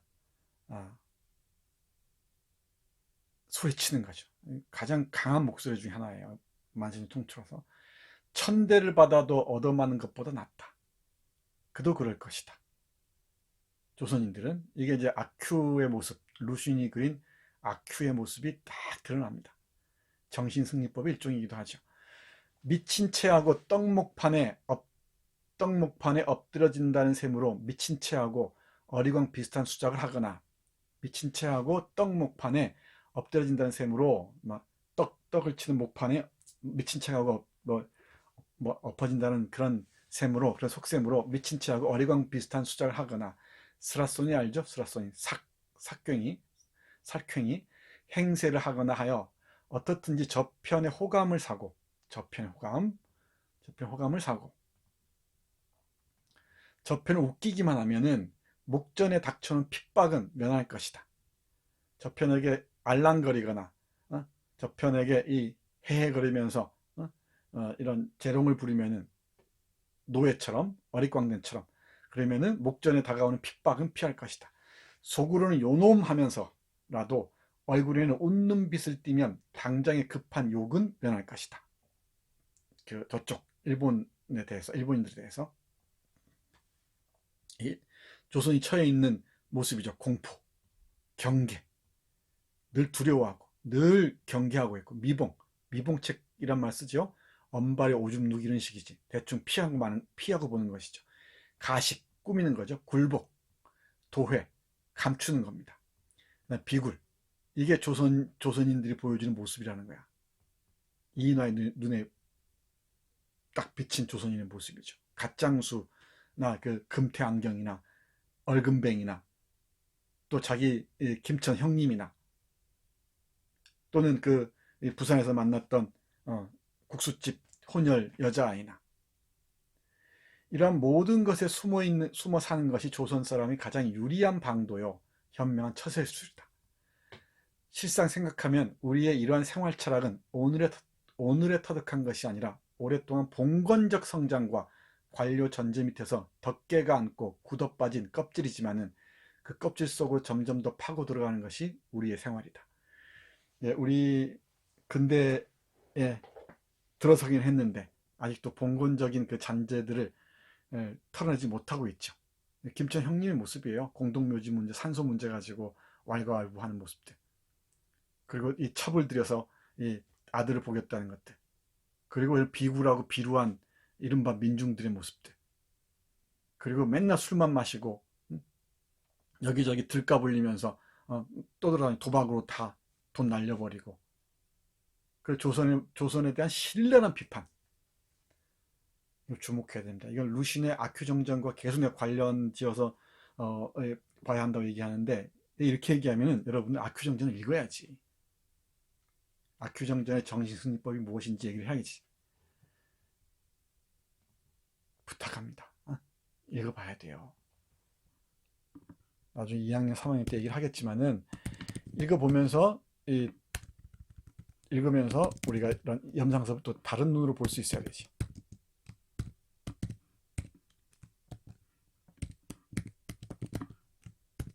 조선의 민중상이죠. 조선의 민중상. 조선의 민중에 대한 신랄한 비판을 통해서 민중의 의미들을 재발견하는 겁니다. 민중을 옹호하는 사람들 위험해요. 여기 그런 문장들 기억나죠? 노동자나 이런 사람들 틈에 사람들을 위하자고 얘기하지만은 사실 그 사람들과 함께 어울리다 보면 불편할 수밖에 없다는 얘기 나오지. 이런 걸 꼼꼼히 읽어야 돼. 만세전에서 보이는 이 염상섭의 민중관, 민중에 대한 인식, 주목해서 봐야 됩니다. 맹철하죠. 뭐 무조건 이런 불쌍한 민중들 다 가르쳐서 이 문명인으로 만들어야지, 이런 대상으로 삼으면 안 됩니다. 어떤 상황이 있는지를 봐야죠. 그리고 과연 그게 가능할까, 이런 여러 고민들을 해야 됩니다. 일단은 현상을 철저하게 파악하고 또 인식하는 것이 중요하죠. 조선의 현실이라고 할 때 풍경뿐만이 아니고 이런 조선인들에 대한 그 아주 냉혹한, 냉철한 인식까지를 만세전은 수행하고 있는 것이지. 됐죠? 네. 그 다음 보겠습니다. 마지막인가요? 불쌍한 흰 옷 입은 백성의 운명, 드디어 그 유명한 공동묘지가 나옵니다. 이건 굳이 안 읽어도 되겠죠. 조선인의 초상이에요. 조선의 초상. 젊은 사람들의 얼굴까지 시든 배춧잎 같고 주눅이 들어서 멀거니 앉았거나, 그렇지 않으면 빌붙는 듯한 천한 웃음이나 해하고 싱겁게 웃는 그 표정을 보면 가엾기도 하고 분이 치밀어 올라와서 소리라도 버럭 질렀으면 시원할 것 같다. 이게 산다는 꼴인가. 모두 되져버려라. 착간 안으로 들어오며 나는 혼자 속으로 외쳤다. 무덤이다. 구더기가 들끓는 무덤이다. 나는 혼자 벗어서 앉았던 자리에 모자를 벗어서 앉았던 자리에 던지고 난로 앞으로 가서 몸을 녹이며 섰었다. 난로는 꽤 달았다. 뱀의 혀 같은 빨간 불길이 난로 문틈으로 날름날름 내다 보인다. 착간 안의 공기는 담배 연기와 석탄재의 연기, 먼지로 흐릿하면서도 쌀쌀하다. 우중충한 난폭불은 웅크리고 자는 사람들의 머리 위를 지키는 것 같으나 묵직하고도 고요한 압력으로 지그시 내리누르는 것 같다. 나는 한번 휘둘러다 보며 공동묘지다. 공동묘지 속에서 살면서 죽어서 공동묘지에 갈까봐 애가 말라하는 갸륵한 백성이다. 들이다. 라고 얘기합니다. 통렬한 비판이죠. 이건 그러면 여러분들 어떻게 여기에 대한 그 비판을 할 수 있겠어요? 그럼 민중들의 에너지나 힘을 적극적인 측면들을 얘기할 수도 있지 않겠냐라고 비판할 수 있죠. 물론 그렇습니다. 물론. 그런데 그런 비판도 가능하지만 내가 보기에는 조선인들의 상들을 미화하거나 민중들의 에너지를 과대 평가하는 그런 게 아니고 이 유학생, 동경에 유학하고 있는 조선인으로서 조선인의 현실을 이런 냉철할 정도로 아프게 이렇게 읽어내는 게 나는 일차적으로 생각해요. 그래야 어떻게 할 것인지 라는 그 방향 설정도 어떤 힘을 얻을 수 있겠지. 공동묘지를 둘러싸고 이런 이 애면글면하는 조선인들, 그리고 쭉 갓장수부터 하나하나 다 조선의 얼굴들이죠. 이 현진건의 조선의 얼굴을 조선의 얼굴이란 그 소설에 실린 고향이란 작품이어도 좋아요. 뛰어난 작가일수록 냉혹하게 현실을 바라봅니다. 여기에 선민의식으로 이 조선인들 그럼에도 아름다운 모습이 있어, 힘이 있어 이러면은 이건 내가 보기에는 이도 저도 아닌 싸구려가 돼버립니다. 조선인의 풍경을 아름답게 묘사할 수 있어요. 이방인의 눈으로. 근데 그건 현실을 간파하는 데는 별 도움이 되지 않습니다. 외국인이 조선인을 아름답게 조선의 풍경을 아름답게 그려주고 조선인들을 순박하고 정이 많게 그리면은 뿌듯하고 왠지 모르게 기분이 좋아질 수 있죠. 근데 그건 산문적인 소설적인 그 냉철함을 동반하지 않은 글이어서 그저 위로에 지나지 않습니다. 연민에 지나지 않아요. 우리 얘기하잖아요. 우리 만세전에서 염상석도 얘기를 하죠. 연민이 구전이 하는 것들 다 듣기 좋은 소리다. 보세요. 이렇게 얘기해요. 소위 구전이 자선인이 하는 것을 향기 있고 아름다운 말이나 행위로 알지만 실상은 사회가 병들었다는 반증밖에 아니 되고 어느 구석에든지 이기적 충동이 있다고 보이는데요. 이렇게 얘기한단 말이야. 형님하고 얘기한 자리에서. 우리 이 최창봉네 집안을 자선 도와줬다 그러니까 그런 소리 하지 말라는 거지. 사회가 병들었다는 반증이라는 거예요. 자선이나 연민 좋아할 거 아닙니다. 이런 냉혹한 비판에 우리는 귀를 기울여야 돼요. 공동묘지의 이미지 반복했으니까 이 정도만 하겠습니다. 공동묘지. 구더기가 끓는 공동묘지. 자, 이제 마무리할 때가 됐죠? 어찌할 것인가? 우선 이 질식에서 벗어나야겠습니다 라고 얘기하죠. 그리고 형님하고 이런저런 얘기를 다 끝내고 난 다음에 중기 자기 자식 있죠. 자식을 키우기로 어찌어찌 키워주십시오 하고 자기 재산을 형님하고 정산하고 나니까 이런 기분이었다고 얘기하죠. 새삼스럽게 자유로운 천지에 뛰어나온 것 같았다 이랬죠.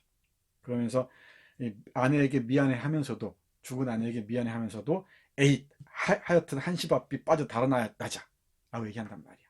이걸 두고 우리 발표한 학생들이 그랬듯이 도피의 모습, 도피자의 모습을 보여주는 게 불만스럽다, 한계다라고 얘기했는데 과연 그럴지는 욕망의 문제 관련지어서 어떤 개인의 문제 관련지어서 다시 한번 여러분 스스로에게 물어보고 답하기 바랍니다.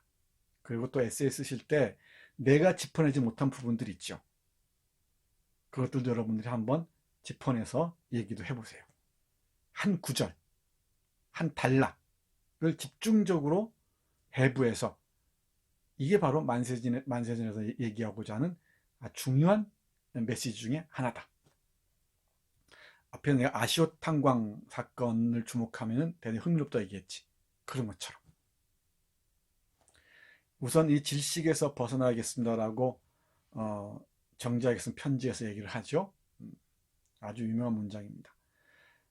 쭉 정리를 합니다. 이제 나도 스스로를 구하지 않으면 아니 될 책임을 느끼고, 스스로를 구하지 않으면 아니 될 책임. 이 구더기가 들끓는 무덤에서 구더기를 없애는 그런 작업을 할 것인지, 아니면은 여기서 빠져나올 것인지, 여러분은 어떤 선택을 하겠습니까? 또 책임을 느끼고 또 스스로의 길을 찾아가야 할 의무를 깨달아야 할 때가 닥쳐오는가 싶습니다. 지금 내 주위에는 마치 공동묘지 같습니다.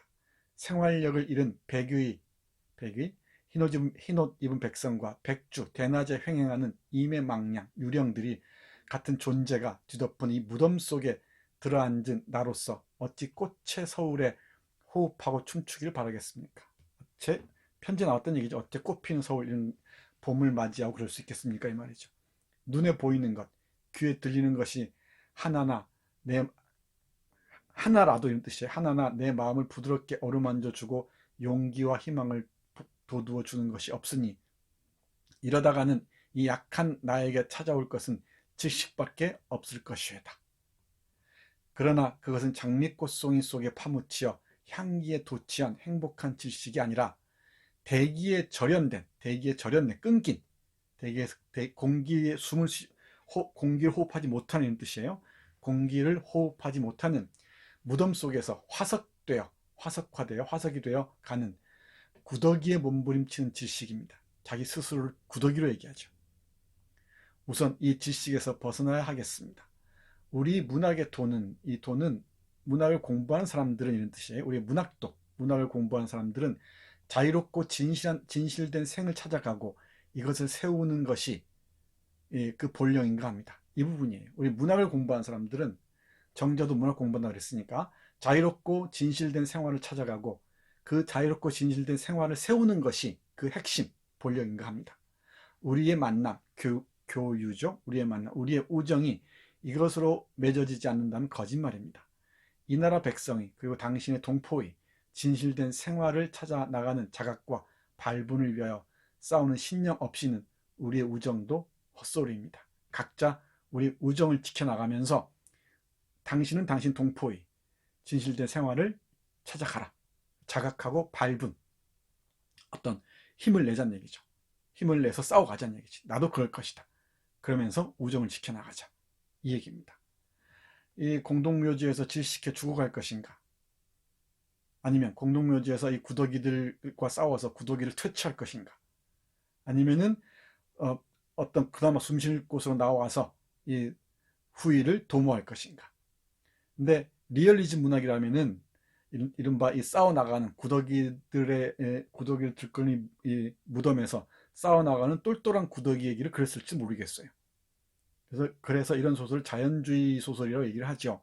그 어떤 사회가 처한 상황을 어떤 신랄하게 그대로 보여주는 거죠.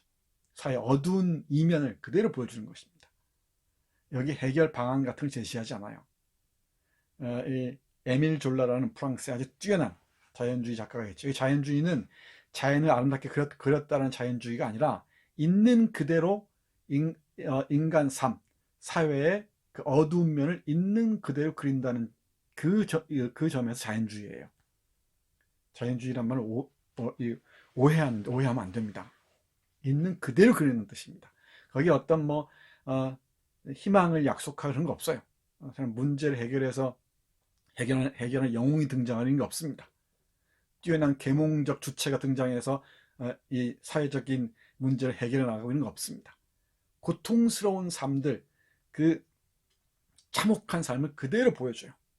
그 인간의 아주 구질구질하고 지저분하고 야만적인 모습들을 그대로 보여줍니다. 보여줌으로써 독자들이 물어요. 이런 상황에 너희들은 어찌할 것인지. 자연주의 문학 작품을 리얼리즘 문학 작품에 비해서 이렇게 좀 낮게 보는 경향이 있는데 그렇지 않습니다. 그렇지 않습니다. 리얼리즘 문학들도 우리의 의식의 향상과 개발에 도움을 많이 주지만은 자연주의 문학 작품들은 우리를 더욱더 많은 생각을 하게 하죠. 우리로 하여금 정말 많은 생각을 하게 합니다. 이런 그 현실에 대한, 조선의 현실에 대한 투철한 인식, 냉혹한 자각, 그리고 자신의 위치에 대한 자각이 바로 이 이인화의 여행에서 얻은 그 자기 발견의 의미겠죠. 이렇게 얘기할 수 있을 것 같습니다. 이 마지막에 나오는 이인화가 정작이 보낸 편지는 주목을 해야 됩니다. 이 소설 전체의 그 결론을 담고 있다고 얘기할 수가 있죠. 소학교 선생이 칼을 차고 다니고 이런 것들이 얼마나 야만적이냐 해서 총독부 지배에 대한 비판도 놓치지 않고 있다는 점 주목하기 바랍니다. 이런 부분이 편지 한 통만 꼼꼼히 분석해도 이 만세전을 제대로 읽을 수가 있죠. 물론 마지막 편지를 꼼꼼히 분석하기 위해서는 만세전 전체를 한 줄 한 줄 잘 읽어야 한다는 전제가 따르겠지만, 네, 이 중요한 작품을 짧은 시간 100분 만에 얘기하려니까 쉽지가 않네요. 중요한 지점들은 얼추 얘기한 것 같습니다.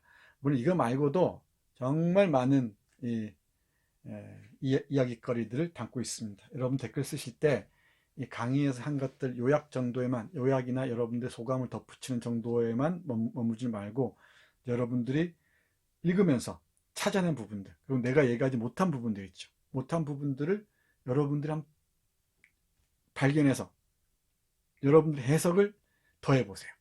그러면 달라집니다. 네, 사진 2장 보죠. 1919년 그 일본에서 학생 독립운동을 이끌다가 체포돼서 감옥살이를 하고 나온 다음에 찍은 사진이라네요. 여기는 사람의 간수입니다. 간수. 감옥에 있을 때. 교보문고 앞에 있는 그 염상섭 그 조형물이에요. 앞에 사진 한 장 찍어서 우리 케이톡으로 올려주세요. 서울에 있는 사람들, 가까이 있는 사람들은 염상섭을 다시 한번 생각해 보기 바랍니다. 염상섭 소설은 다 서울이 배경이어서 3대를 읽든 무화과를 읽든 백구를 읽든 뭘 읽든 서울 곳곳을 다녀봐야 제대로 그 염상섭 소설을 장소와 함께 음미할 수가 있습니다. 네, 오늘은 한국 근대 소설의 변곡점이 되었던 염상섭의 소설 만세전을 읽으면서 민족국가와 개인이라는 문제를 하나씩 풀어봤습니다. 여러분들도 더 깊은 고민을 하기 바랍니다. 긴 시간 고생했습니다. 마치겠습니다.